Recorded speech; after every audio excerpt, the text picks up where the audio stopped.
So let's start now with understanding why are some people pretty aloof and unattached in their relationships while others are kind of clingy, right? And they need constant validation. Well, it's all about the attachment style, as we've just been talking about, because what does love involve? It involves constant choice, like we just Choice. said, Yep. commitment, and work.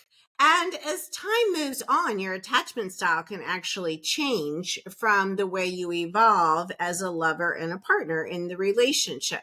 So in today's episode, we're going to share everything that you all need to know about the 4 attachment styles and how they're formed in childhood and how to develop a secure attachment style. Oof, right? Secure attachment. We love it. I know. Okay, so let's break down first what an attachment style is. An attachment style is a specific pattern of behavior in and around relationships. And there are 4 of these adult attachment styles. There's secure, anxious, avoidant, and then there's fearful avoidant. Some people have called it disorganized attachment. And according to attachment theory, which was first developed by psychologist Mary Ainsworth and then psychiatrist John Bowlby in the 50s, a person's attachment style is shaped and developed in early childhood in response to their relationships with their earliest caregivers. So essentially, our adult attachment style is thought to mirror the dynamics we had with our caregivers as infants and children, which is all the homeostasis that you talk about, Mom. All the modeling. Yeah. And so attachment style includes the way we tend to respond emotionally to others, how we usually interact with partners in relationships, and how we behave when it comes to relationships overall. So let's start to talk about the 4 attachment styles. So the first one is the secure attachment. This is the one we all want, right?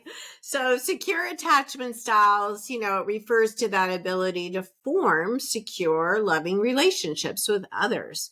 So a person with a secure attachment style is actually able to trust others and be trusted too. And then they can love and accept love and become close to others with relative ease. So they're just not afraid of intimacy and they don't feel panicked, which is huge when the partners need time or space away from them. They're just huge. It is so huge, isn't it? So they're able to depend on others without being totally dependent. Like it's always about balance, don't you think? So about 56% of adults have a secure attachment type. It's about half, right? Yeah, that's good. Yeah. Yeah. And that's according to the research by psychologists Cindy Hazen and Philip Shaver. And secure attachment is considered the healthy ideal for relationships. So all the other attachment styles that are not secure are known as insecure attachment styles. Yeah. Interesting. Yeah. I'm just thinking about, I remember some of my friends from college who grew up in like very secure households, and those parents had very secure homes. And that is like, when you're looking also at it, this generational pattern of completely, if their parents had secure and they were secure, it's just such an easy way to carry on.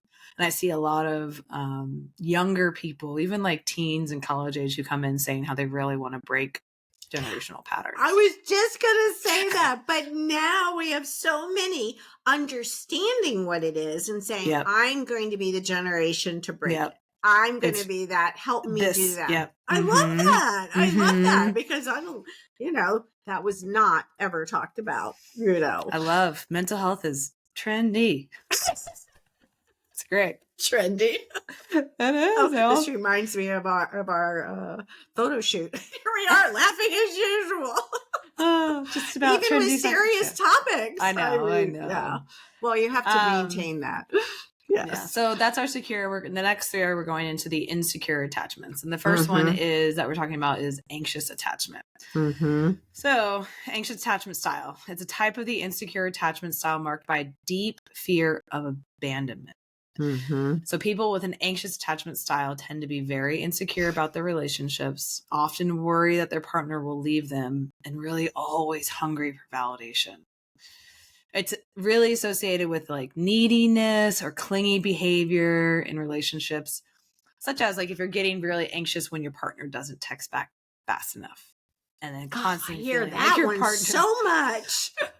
Yes. I just literally today, I just had this conversation with a client because of how their partner doesn't text back within, they don't text back within a 15-minute period, but they always have their phone on them. And I was like, well, some people like to put their focus on their phone or like to put their phone in other ways because it can be so distracting. And so this expectation, because we have these computers in our hand, we should be available all the time, then creates even more of this sometimes anxiety. Yeah, and especially when there has been a betrayal. And so that becomes the caveat in, okay, how, because you have to give the answer to the partner. It's like, how can I regain your trust? Well, when I text you, I want a response within 30 seconds. I mean, I had clients say, No. I swear, she said, I don't care what you're doing, who you're talking to, whether you say, I heard you. I don't care. I want a response. I want to know where you are. I mean, and It's hard. It's really hard. It's hard to regain trust. It is hard to regain trust. I'm like, I don't want to say it, but somebody could be having an affair and they're responding in 30 seconds on their phone. No, that is not really going to regain your trust level. But it's interesting what people put in their brains as for them. And then they live with that a little bit. And then they go, well, no, I still don't actually feel like you're trustworthy. Good. Yeah, but they doesn't have to actually come solve to these. anything. And I can't tell them that, right? They have to come to those solutions themselves. Yeah. So anxious attachment, you might also hear it as anxious preoccupied attachment. And that generally aligns with this anxious ambivalent attachment style or anxious resistant, which can be observed in children. And this one, so anxious attachment is about 19-20% of adults have this one, according to the same research. And I kind of think that's low. Honestly, I feel like that's low for the couples I have seen because I mean, so many, it's like an everyday thing. Tell me why you love me again. What do you love about me? Can you I mean, and it gets very hard for the partner. It is a neediness and often coming from family of origin or past relationships that have not been successful, right? Yeah, and be interesting to see like where the research comes from and what part of this they're in. Don't you feel it's higher than 19%? Yeah, for sure. I especially now, it's interesting also with technology. So I wonder how updated it is because a lot of people are insistent on even like sharing location and texting and like this idea that you should always be available. And if you're not, then I have anxiety, I think is heightened with all of technology and access and be able to see when people are online, when they read the receipt of the text. Like there's a lot of nuances now where before we had a pager like I had in high school. And people didn't expect an immediate response. Correct. Well, I don't know if you're close to a phone to call. There was that. You're right. It is such a different level of expectation now. So the next one is avoidant attachment. And avoidant attachment style is the type of insecure attachment style that's kind of marked by a fear of intimacy. So people with an avoidant attachment style tend to have a lot of trouble, right? Getting close to others or trusting others in relationships because they ultimately don't believe their needs can really get met in a relationship. So in relationships, avoidant people typically, they maintain some type of distance from their partners, or maybe they're just largely emotionally unavailable.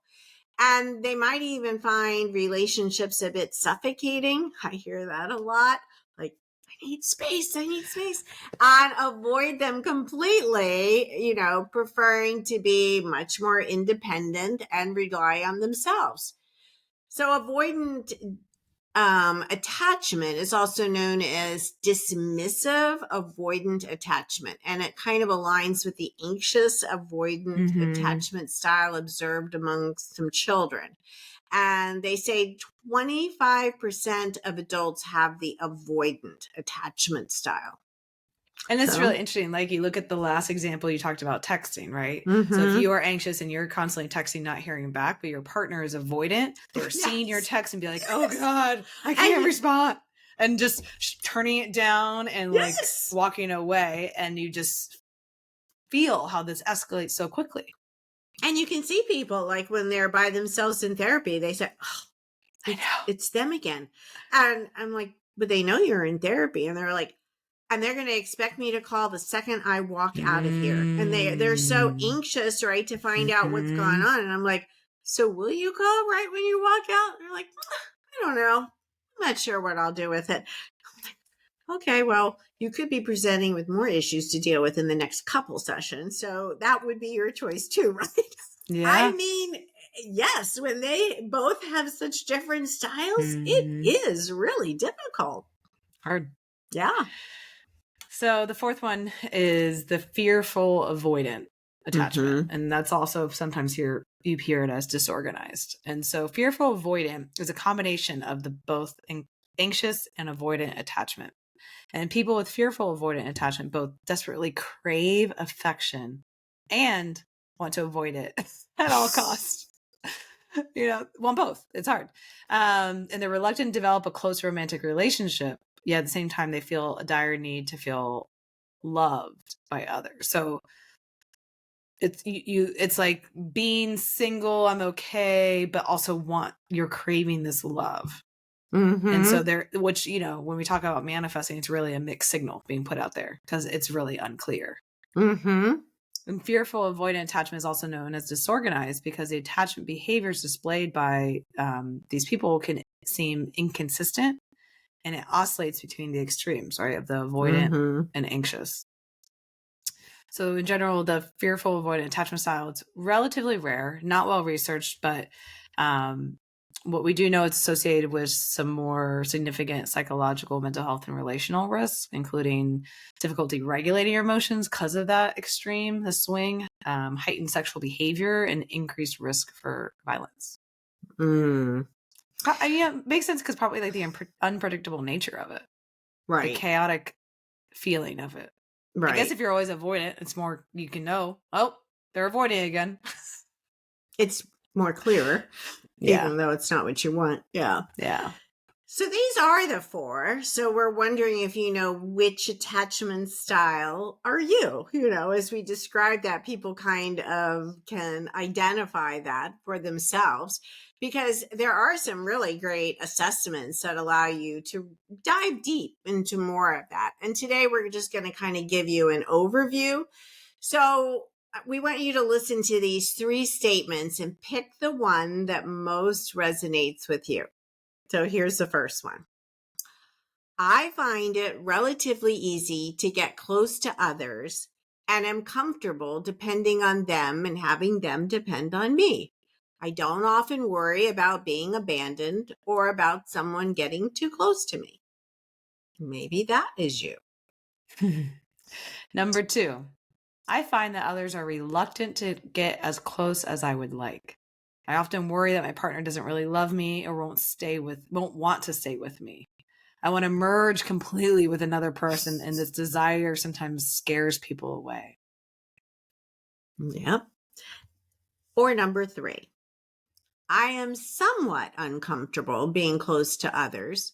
I find it difficult to trust them completely, difficult to allow myself to depend on them.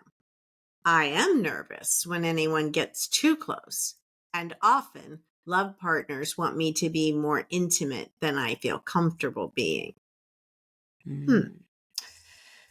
So the number you picked corresponds exactly with the attachment style we said above. So the first one was the secure attachment, and the next one was anxious attachment, which was I find that others are reluctant to get as close as I would like.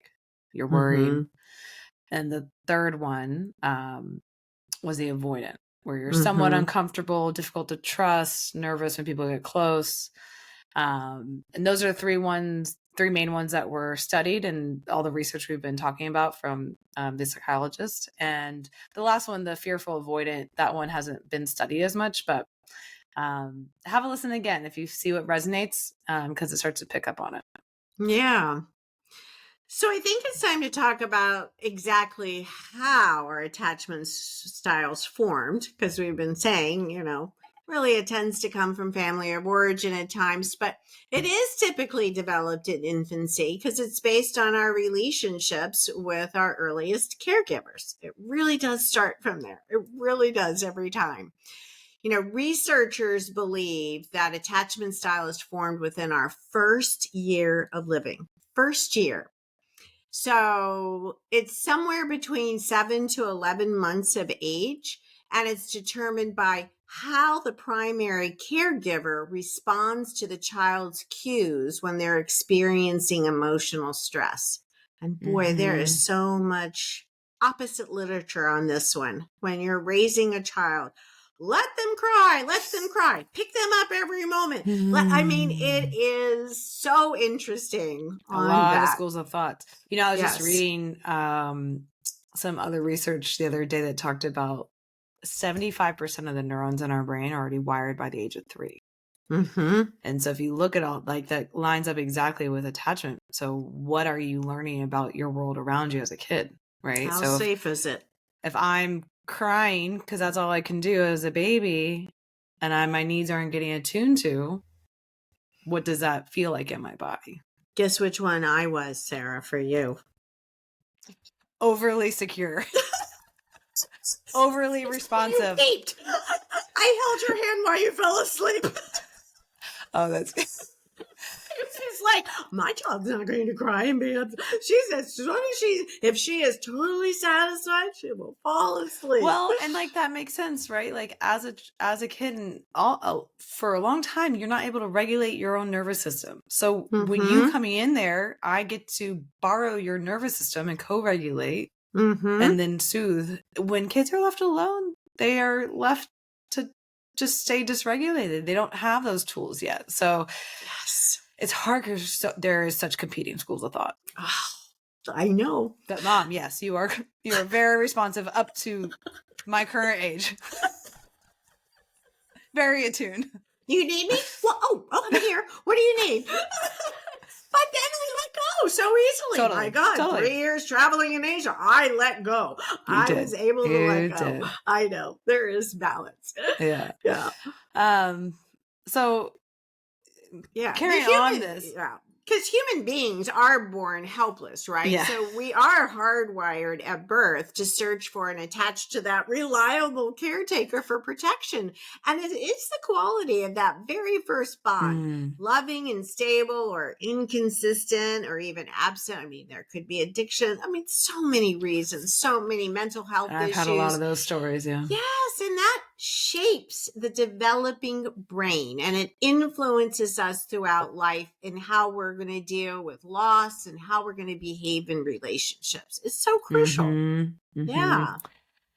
I just thought about this one case where it was biological dad and the stepmom, and the biological mom was addicted to meth, and the two kids were just left in their cribs and not attuned to. And I got them young. I don't know if you remember, but I saw them when they were like 2 years old. I remember. Really young. And they were like, can you do anything in play therapy? I'm like, yes, we can start healing this attachment right away. Yes. And it worked. Yes.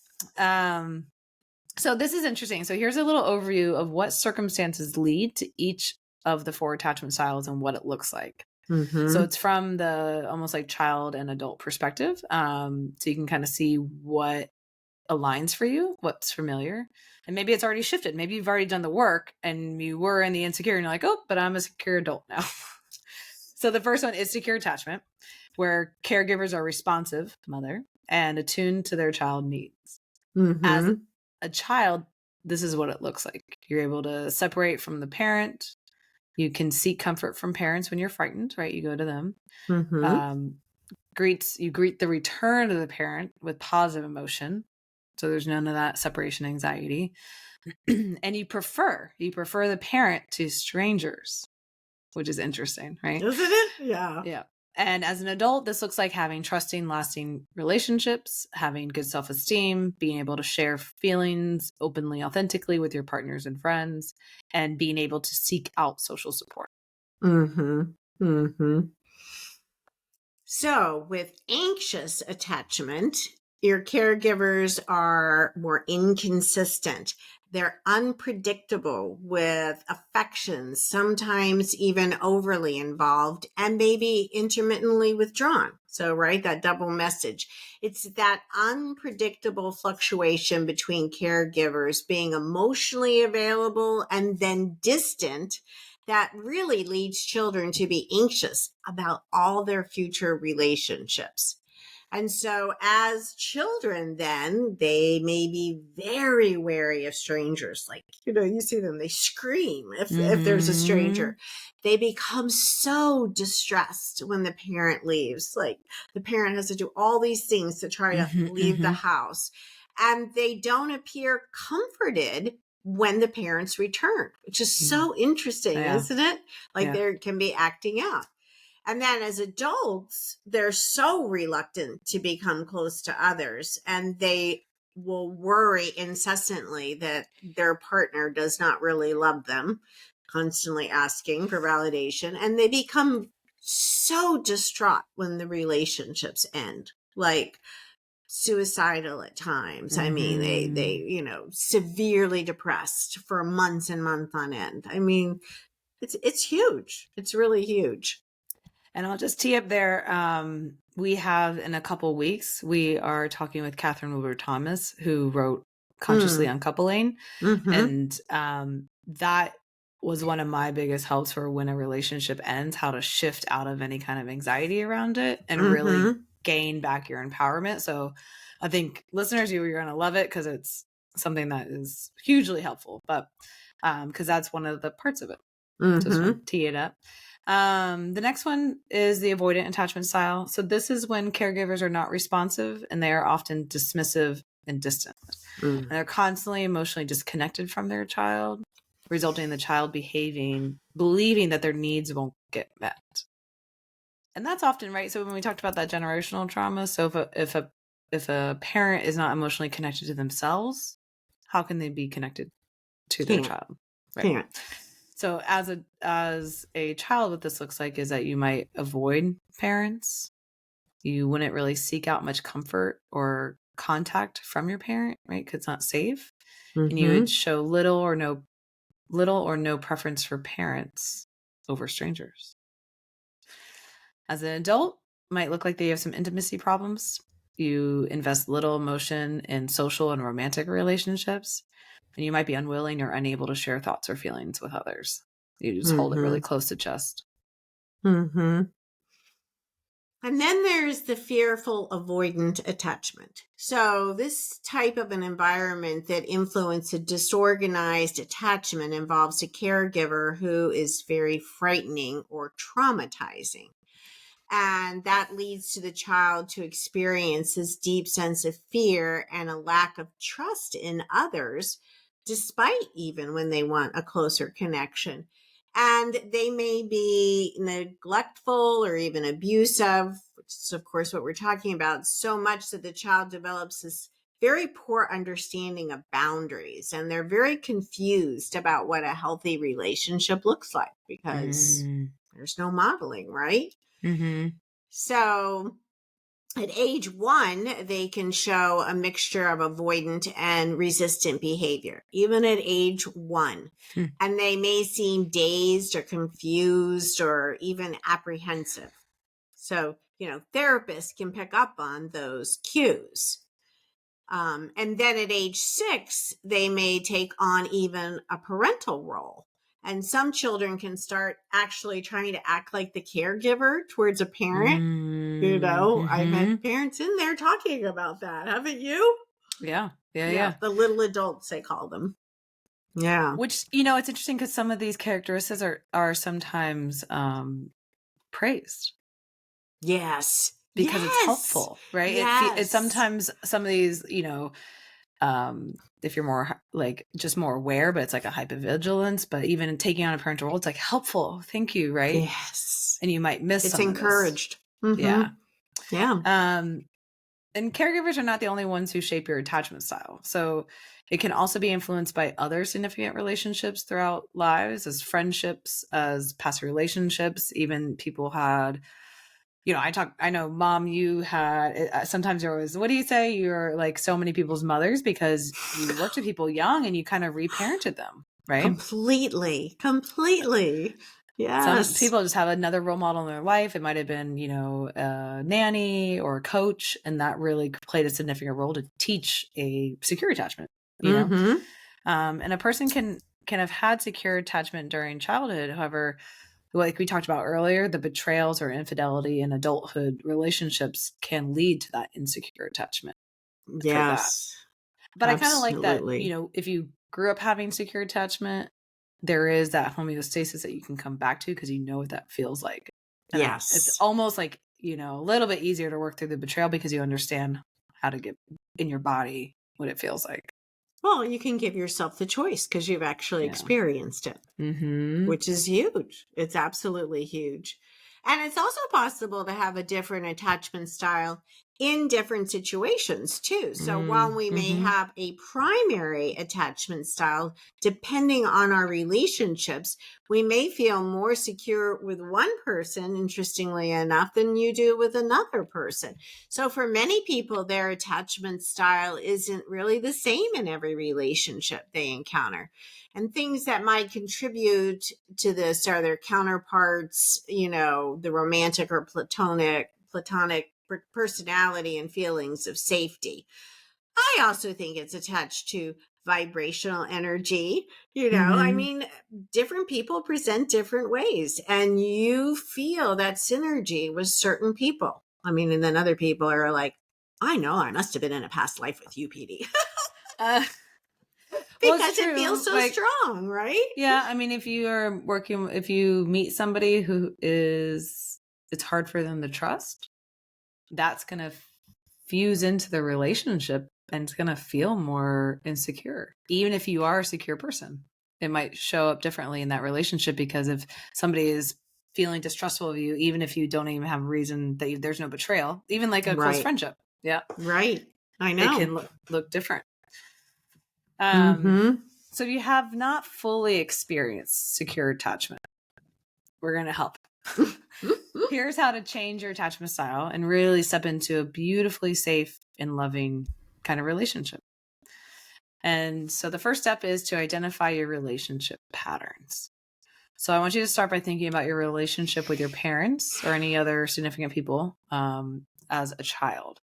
And start by asking yourself questions like this. How were they toward you as a child? Mm-hmm.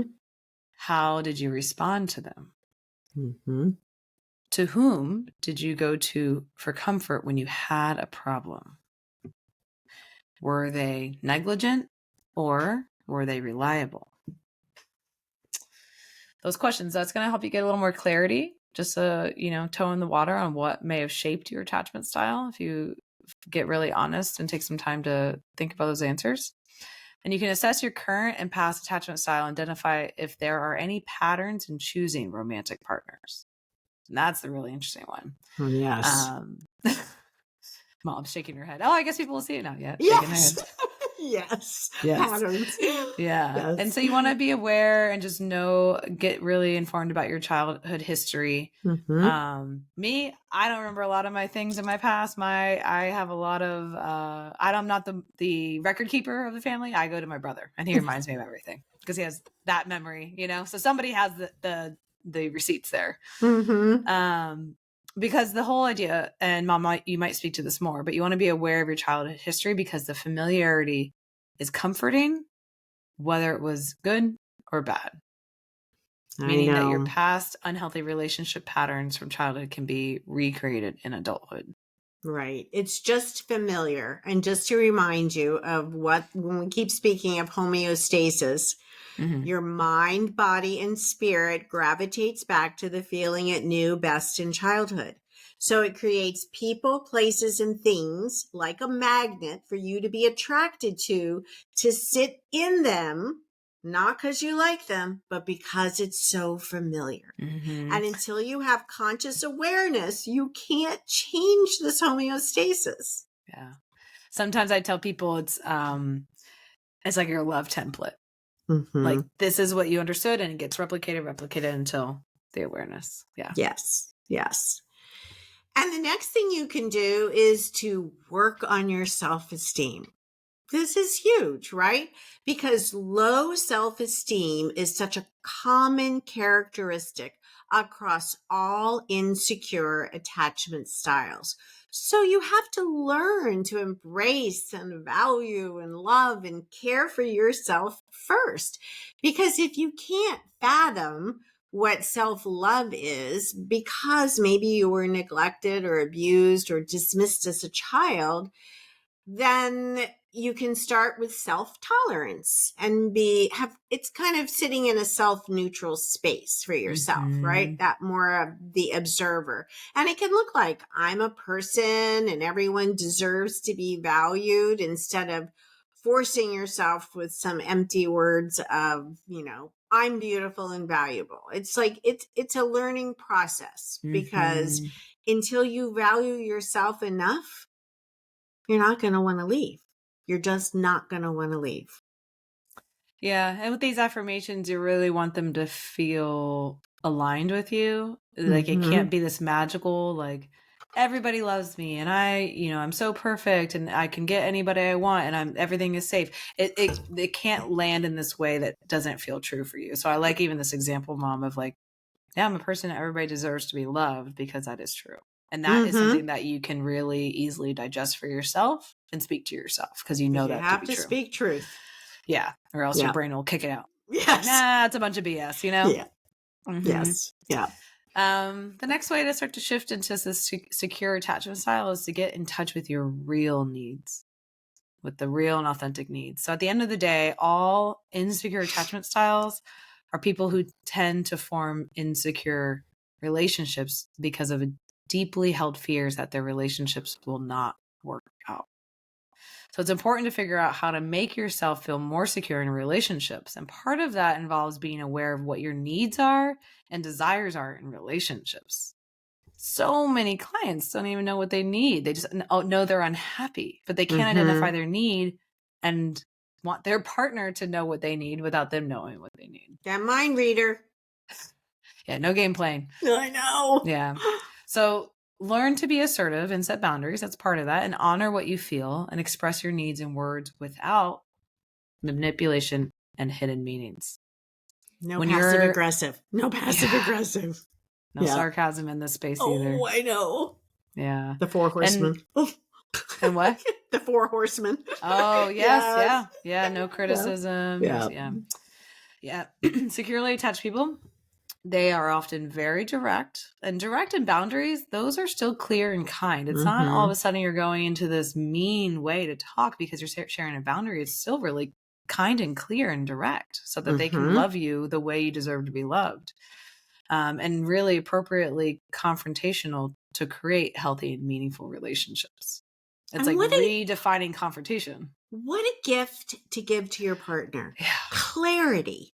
This is what I need. I mean, but like we said, how many people really know what they need? So people will talk all about it and really never be clear. And so how could their partner possibly meet their needs? But that is such a gift to give to your partner. This is what I need. Just ask Ron. I am very specific with what I need. Every single time. I mean, it makes it very easy. Well, and then it takes away any game playing because since you are so clear that when you might say like, I don't know, I don't care, there's no hidden meaning. Like that is true. Because if you did have a preference, you would say it. And there's nothing like you should have known, you should have just realized like those shoulds. And, I thought you would pick it up like the reading that they should just know or understand it from your body language or your tone. That passive aggressive. Oh, you didn't get it? Oh no, I'm all right with that. Okay. Oh my God, the body language. When I watch people interact in my office, it's just like, wow, I can see how this goes at home. I can see why it breaks down. It's wild. It's wild. But you know they're patterning exactly what they learned growing up. You just know it. You absolutely know it. So the next way that you can actually help yourself is to not be afraid to seek therapy, right? Mm-hmm. You know, therapy is just so helpful. I love that mental health is just seen as so healthy. It's like, what? You're not in therapy? And preventative now too. Preventative. Yes. Like, not just in crisis. yes, which is so fabulous. I love that. And for both individuals and couples, of course, because a quality therapist is going to help you dive into your attachment style, past all of wounds, any wounds, and they'll help you identify and establish appropriate boundaries and just how you can go about promoting having a healthy relationship. That is what happens in therapy.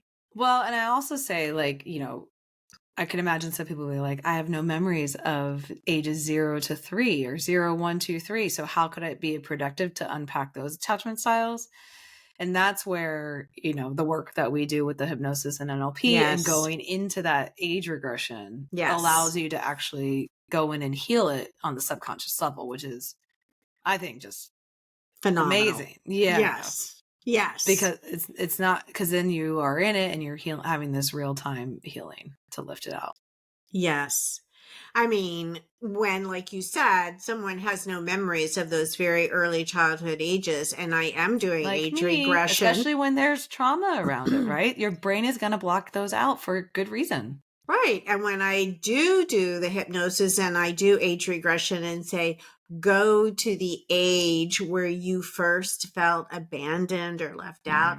And then all of a sudden they're talking in this toddler voice.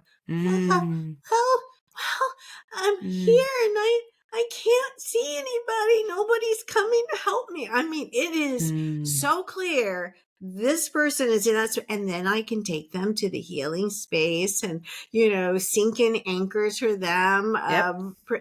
I mean, it's huge. And they come out, it's like, well, I feel so much better, but I'm not exactly sure why. And some people will choose to remember everything. Some people choose to remember nothing.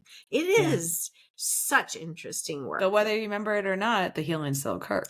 Yes, exactly. Exactly. Yeah.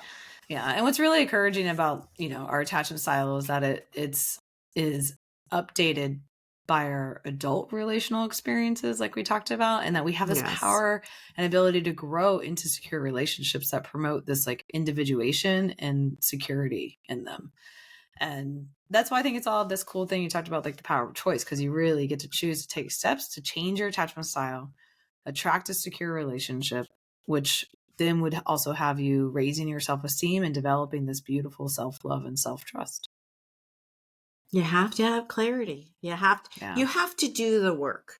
It's not going to happen magically. It takes work. It takes, you know, sometimes years and going through a variety of unhealthy relationships before you're like I said, how many people have I had come into my office, Sarah, on their 5th divorce? 5th.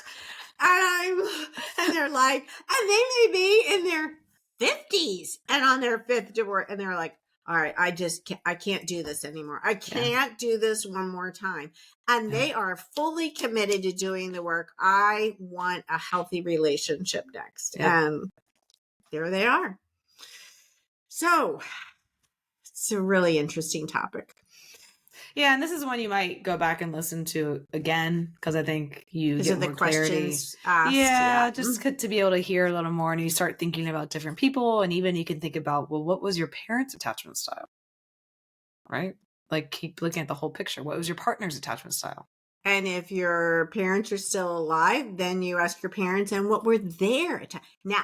Give them a little bit of education. See how generational it is, and then you can feel so good about the parts that you've changed, and it might not even be aware of how dramatically you've changed it from those generations. It's pretty interesting. Yeah.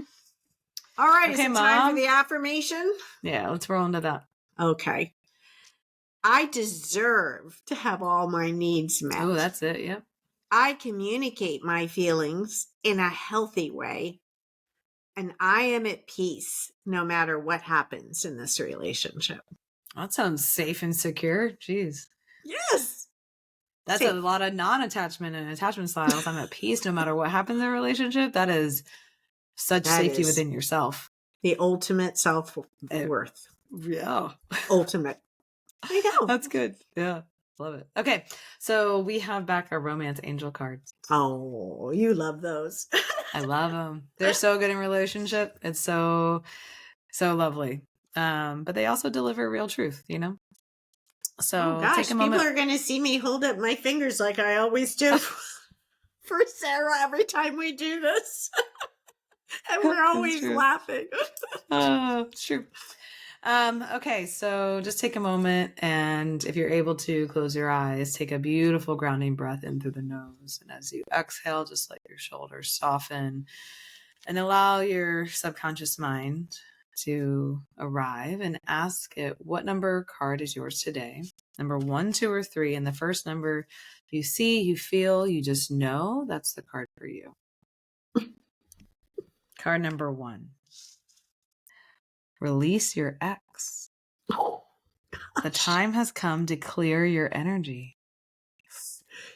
You had that on another one. Time. I know. I was like, what is going on? That's so wild. I just had that thought. Yes. I know. That's so wild. Okay, somebody needs that message. And in this framework, right, you might think about your ex relationship that's holding on and what attachment style it was. And so it's about getting the healing work done in that time. It's time to clear your energy because you deserve to regain it back. Interesting. Oh, geez. These are hard hitters today. Card number 2. Codependency. Oh. Addictions are affecting your romantic life. Oh.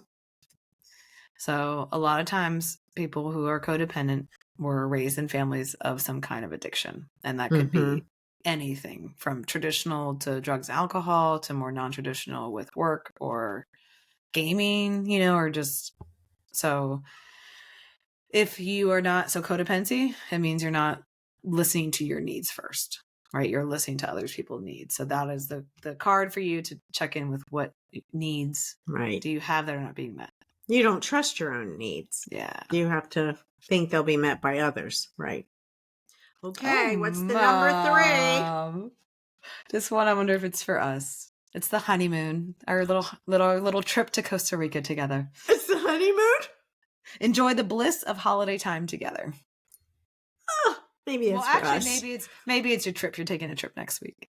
Oh, I am. I am for my birthday. Yes, that's right. Ron happy belated birthday on here. Let's say it's past your birthday. I know. And it's the big 7-0. Oh. She's young and thriving and on TV. It's wild. Well, maybe that's it, Mom. You're finally getting, is this not your first actual vacation of the year? Yes, because all my other weeks away we're filming the series. Yes. Oh my gosh, this is for you. Where are you headed? This is for us. Chicago. We've never been. Yeah. It was canceled during COVID, so I'm excited. I love big cities. Wouldn't want to live there forever, but I love to visit them. Oh, I love it. That's actually perfect. I know. Oh, man. Well, we would love feedback on how you like this new setup, and you get to see us as we're actually recording. Usually you just get the audio, so I know. This is like, trip. What? I'm supposed to put on earrings? What? Okay. Usually sometimes we can be very post yoga vibes, post beach. I know. But thank you for joining us. We're always so happy you're with us. Oh, thank you, everybody. We hope you have a beautiful Monday. Yes. Take care. And we'll be in next week. We'll have the recording. Is this the right date? Yeah. Yes. June 12th. Actually, yes. It's hard to forecast in the future. All right. Bye, everybody. Have a beautiful day.